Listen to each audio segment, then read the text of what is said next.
the first question is more difficult. You know, you're right. It's a stamp collecting exercise, but some of those stamps are penny blacks, and some of them you've got to throw them out. Some of these viruses will be killers. Some of them won't. How do we work that out from a viral sequence? It's not straightforward.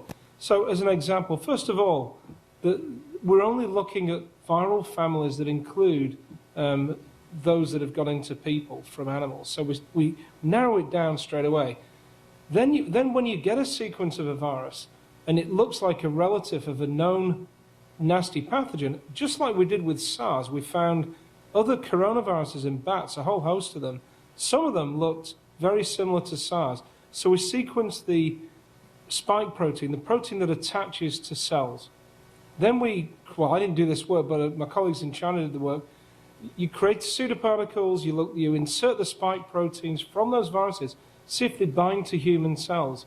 And each step of this, you move closer and closer to this virus could really become pathogenic in people. So you narrow down the field, you reduce the cost, and you end up with a small number of viruses that really do look like killers. Then you look in people and you say, in the people that live in the region where this animal lives, that are exposed to that virus, do we see antibodies specific to that virus?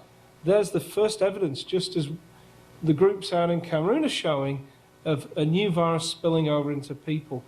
What are they doing? What's the high-risk activity? Can we find an alternative? So it's not straightforward, but there are ways we can hone it down. And I think we've just got to do it. It just makes sense economically and for humanity's sake. I have just